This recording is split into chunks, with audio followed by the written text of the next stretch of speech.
Ito po, nandito kami ngayon sa Chaong, Quezon, dito sa Ticob Lake. Isa po sa bago pa lang na-develop na tourist spot dito sa Chaong, Quezon. Ito po yung Ticob Lake. Yung bundok na nakikita natin doon, yun po yung Mount Banahaw. Ngayon naman po yung doon sa nasa part na yun ng Ticob Lake. Yung po yung mga fish pond ng iba't iba po yung may-ari. Diyan po karamihan na kinukuha o hinuhuli yung mga tilapia. Fresh tilapia from Quiao. Yes. Ito po, kung mayroon po kayong time, bisitahin nyo po dito sa Chaong, Ticob Lake. Maganda pong tanawin. Fresh air. Gusto nyo mag-unwill dito sa hindi rin po kayo magugutom kasi dito bago pa lang palibot ng mga tindahan ng pagkain. Medyo maaga pa lang po ngayon kasi karamihan po pala dito na dumadami yung tao tuwing hapon. Ito po yung dinarayo dito. Maganda. Pasyal po kayo dito sa Quezon.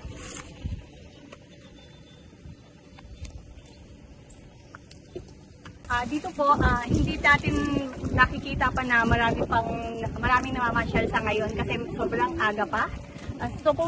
Karamihan po pala dito na maraming pumupunta sa hapon. Marami hanggang 8 o'clock po yata dito. Until 8 o'clock lang may carpet po yata. Okay. Tanungin natin sila. Meron kami nakita. Tanungin natin sila kung taga saan. Hi! Hello po Magaling kayo? So, dinayin nyo lang talaga itong Ticob. Opo ma'am, kahit po ganun natin kami, ingatan ko lang po talaga na ipakita sa kanya yung Ticob. Nagustuhan mo ba? Gusto ko. Nung hindi mo pa nakikita ang Ticob, anong nasa isip mo? Ha? Ano ba yung nakikita ko?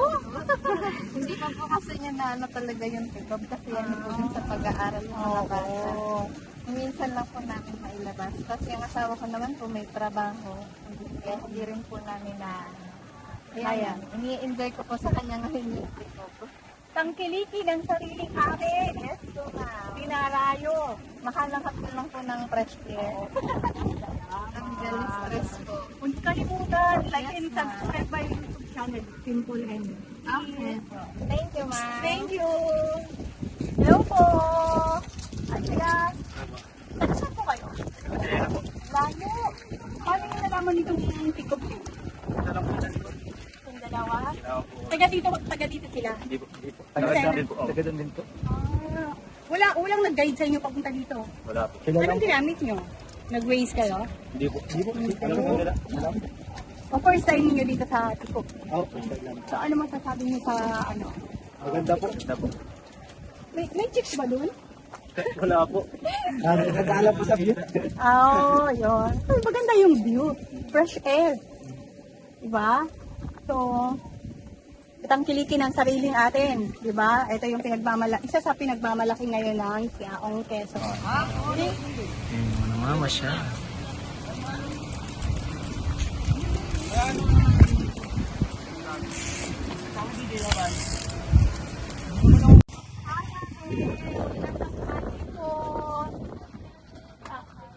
Ang dami yung tinda, mga kakanin. Opo. Anong tawag dito ate? Bochi po. Butchi. Ito alam ko ito. Sumang kamoting kahoy po. May buko po yan. Magkano isa nito? 10 pesos lang po. Yung magantong butchi. Ibutin po. Ano po laman yan sa loob? Ano po siya? Yung kamoting baging po. Atago po may lahok siyang munggo. Lahokan po siya. Sarap po. Nauubos naman po yung paninda Opo. ninyo. Nauubos naman. Ngayon pong nandito kami, parang po konti pa lang yung tao. Yung anong oras dumarami ang tao dito? Mga bandang alas 3 po yung hanggang gabi na po. Mga anong oras hanggang gabi? Mga alas 3 hanggang alas 8 po. May curfew din naman. Hanggang alas 8 lang po.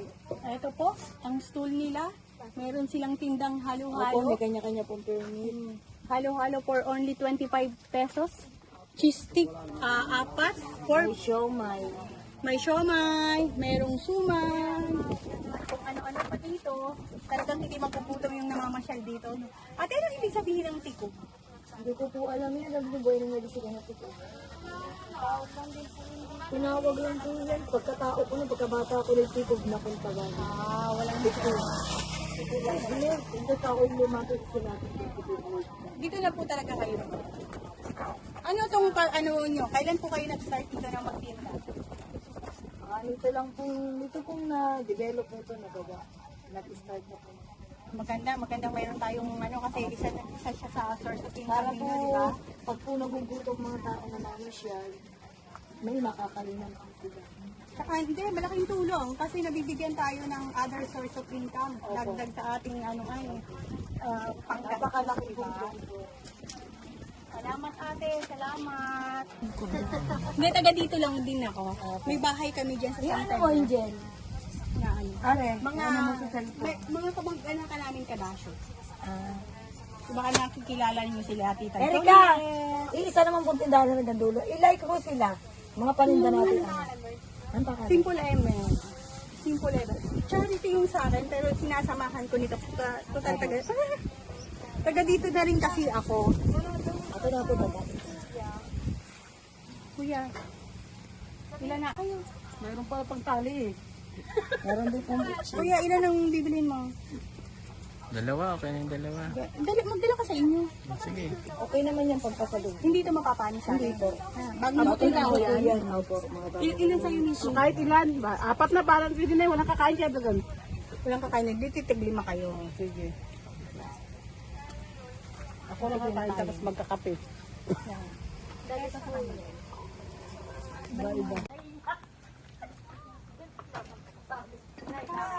Andito po tayo ngayon sa Bulaluhan.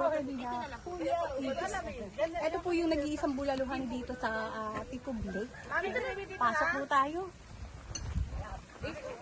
Hello po!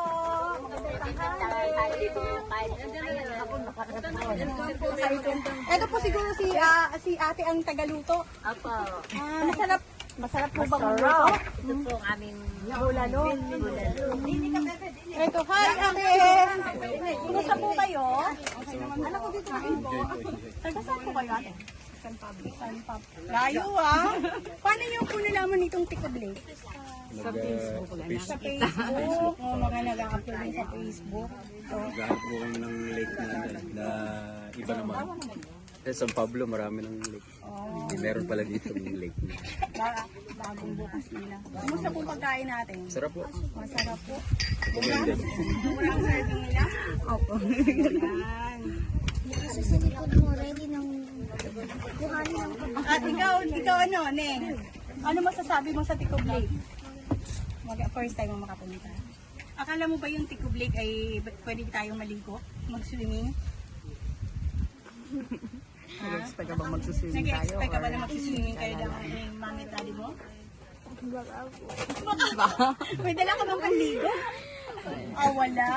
Ang Ticob Lake natin. Alam mo ba kung anong meron sa Ticob Lake? Diyan, nandiyan yung mga tilapia ang kinakain natin malalaki. Yung mga fresh. Yung mga tinitinda sa palengke na gumagalaw-galaw pa. Diyan ang gagaling mo. Kami, ito mga taga Manila. I-vlog natin ang Ticob. Kaya sabi ko para ano. Simple pa-like po ako pa-subscribe po ako. Sa YouTube po. Sa YouTube po. May page din po ako ng Simple sa FB naman. Hi, ate! magandang tanghali po. Kain po kayo. Ikaw po yung may-ari dito? Hindi po, yung pong anak ko tsaka si Kapitang Buboy. San Agustin. Barangay San Agustin Marami po. pong kumakain dito. Marami din po. Pag, Mga anong oras po dati nilang tao dito? ay mamaya pa pong mga 3. 3 hanggang anong oras? Alas 8. Ang karamihan. Sa isang araw po ate, nakakamagkano kayo ng benta? Ay, hindi po pare-pareho nung turmero medyo talagang ay magpanaan buwan. Ay ngayon medyo na siguro sukupan din. Ito po yung bulalo nila. Aming titikman din.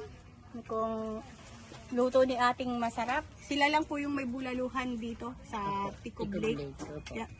Punta na po kayo dito, kain na po. At huwag kalilimutan mag-like at subscribe sa Simple MR, ang aking YouTube channel.